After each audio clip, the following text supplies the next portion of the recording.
Bien, sean todos bienvenidos, bienvenidas a una emisión más de Punto de Vista. Vamos a ahondar un poco sobre los 100 días de Trump. ¿Qué ha pasado? ¿Cuáles han sido las tensiones? ¿Y qué perspectivas se ven?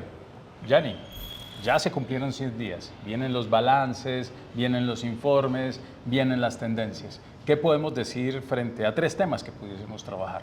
Uno, el económico. Dos, el militar, guerras. Y tres, el tema de la guerra tecnológica. No sé si cómo entenderla, incluso la captura de los territorios que son ricos en tierras raras.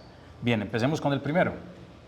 Con relación a los 100 días de este gobierno, llamemos del segundo mandato de Donald Trump, pues básicamente lo que observamos es que en efecto entiende la premura de que son solo 4 años, aunque ya han empezado curiosamente a mover dentro de sus masas que no serán solo 4 años. Esto no lo sabemos porque tendría que recibir unas grandes modificaciones la Constitución que no ha recibido en 100 años, de ahí entonces que no entendemos cómo se empieza a mover esto, pero ya es un ruido. El ruido que por lo menos llama la atención.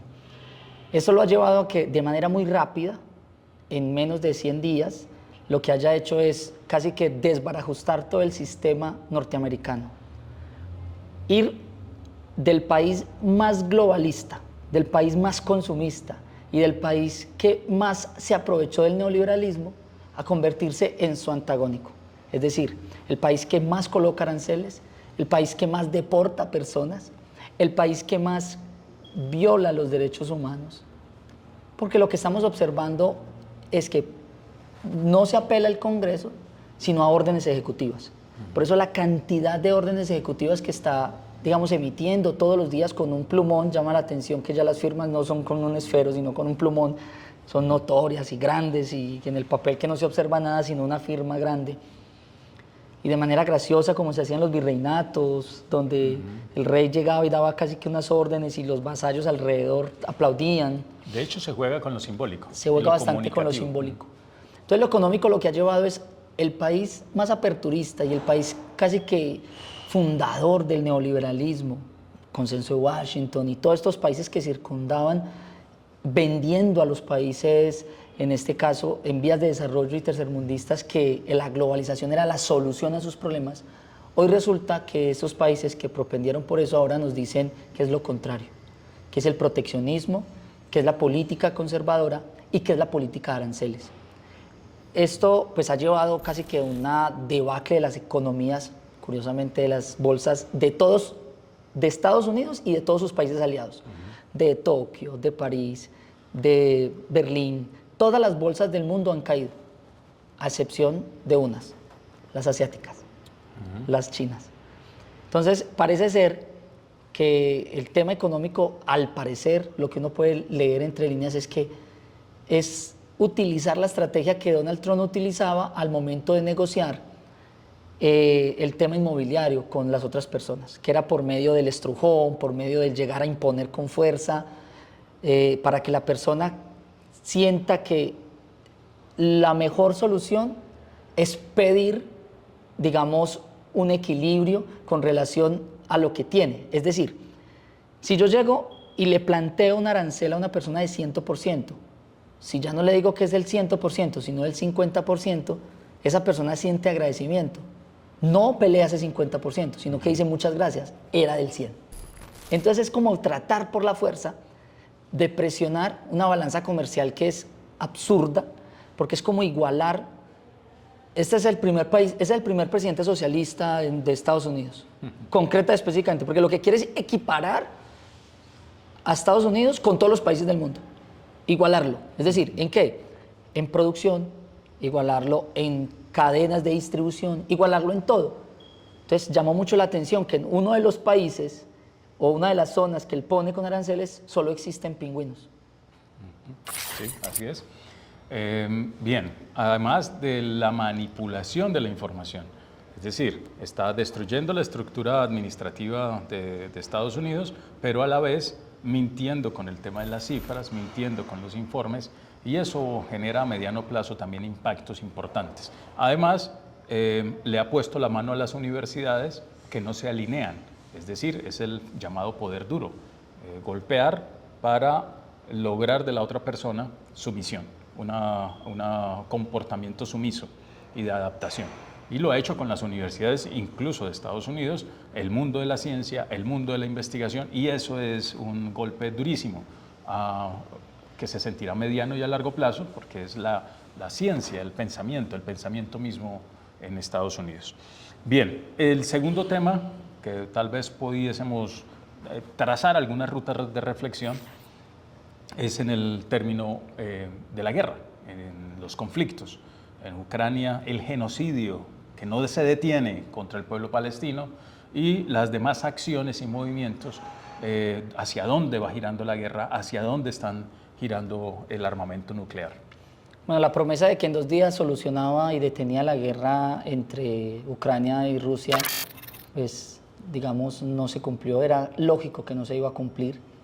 Lo llamativo es que al parecer, o por lo menos lo que denota las reuniones, es que la primera reunión que se produce es Estados Unidos con Rusia, donde al parecer se negocian los términos de del cese de la guerra, y luego se le informa a Europa que ellos van a costear la reconstrucción ucraniana y van a ser quienes casi que protejan a Ucrania para, pues, digamos, prevenir una nueva invasión. Y luego, por último, mejor, se le dice a Zelensky, a Ucrania, que ahora sí entonces puede sentarse a ver en qué términos se da primero un cese, que al parecer todos lo incumplieron, de 30 horas, y ya al parecer entonces los términos de un acuerdo, de un tema de paz, de un acuerdo de paz.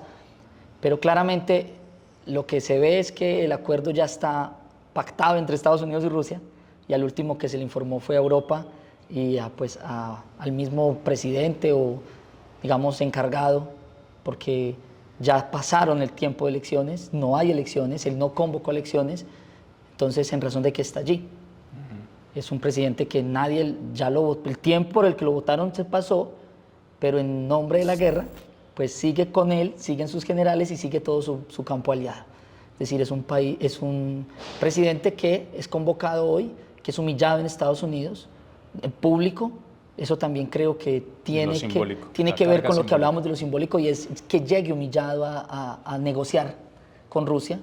Y es lo que está pasando. Entonces, lo que se dice es que incluso Rusia no va a ceder ninguno de los territorios que ha ocupado. Estamos hablando casi del 20% del territorio ucraniano. Y esto va de la mano con la entrega del 100% de las tierras raras ucranianas en un negocio absolutamente leonino de los Estados Unidos, de expoliación como nunca se había visto. Creo que sí en el siglo XVIII, cuando existían colonias y ese tipo digamos, de explotación, pero nunca se había observado tal nivel de expoliación para un pueblo.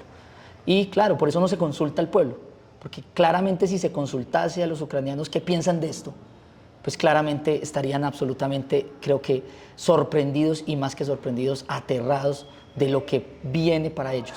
Con relación a Oriente Medio es todavía más catastrófico, porque siguen los bombardeos, siguen las acciones militares, y lo que sigue en los medios de comunicación es que Estados Unidos dice que va a desplazar 2 millones de personas de la Franja de Gaza para generar y para hacer un resort tipo Dubái. Esto es violatorio de todos y cada uno de los acuerdos que todas las naciones tienen vía Naciones Unidas y vía tratados.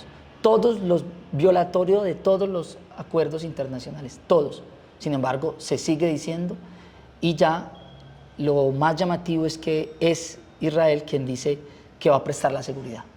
Es decir, ya no es quien lo va a administrar, porque ya el administrador es su jefe, ¿cierto? Su patrón, que es Estados Unidos, entonces dice que le van a prestar la seguridad. Entonces esa idea se va madurando y no vemos a nadie en el mundo, ya como que el genocidio se olvida y todos los días son bombardeos con 100, 200 personas muertas, de cuenta de estas, la mayoría niños y mujeres, hay que decirlo. Entonces la guerra se ha recrudecido y por el contrario se ha invisibilizado en los medios. Incluso, hay que decirlo, en los medios que se pueden denominar progresistas. Ya no se volvió a hablar de Palestina, de los palestinos y del genocidio. Y por último, lo que vemos es un grave movimiento de tropas hacia Irán.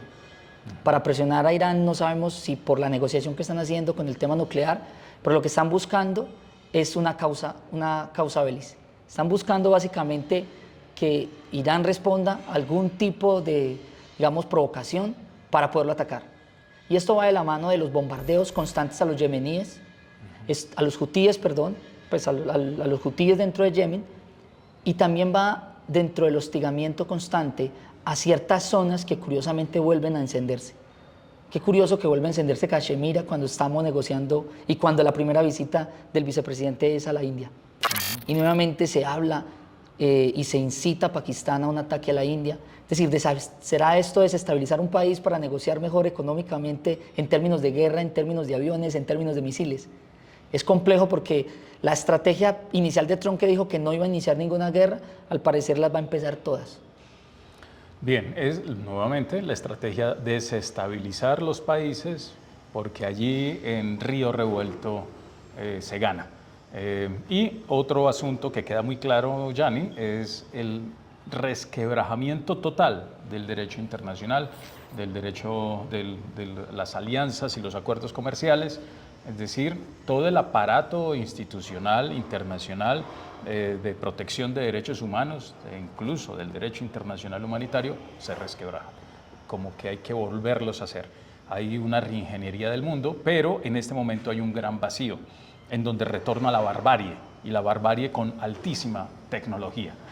Nos queda un tema, pero por tiempo vamos a dejar hasta acá y en la próxima emisión estaríamos profundizando sobre el tercer tema que quedó pendiente y le agregamos América Latina, que es clave conversar sobre qué papel juega América Latina en este escenario. Bien, agradecerte, Gianni, y agradecerles a todos por acompañarnos, por estar presentes, y nos estaremos encontrando en una próxima emisión de Punto de Vista.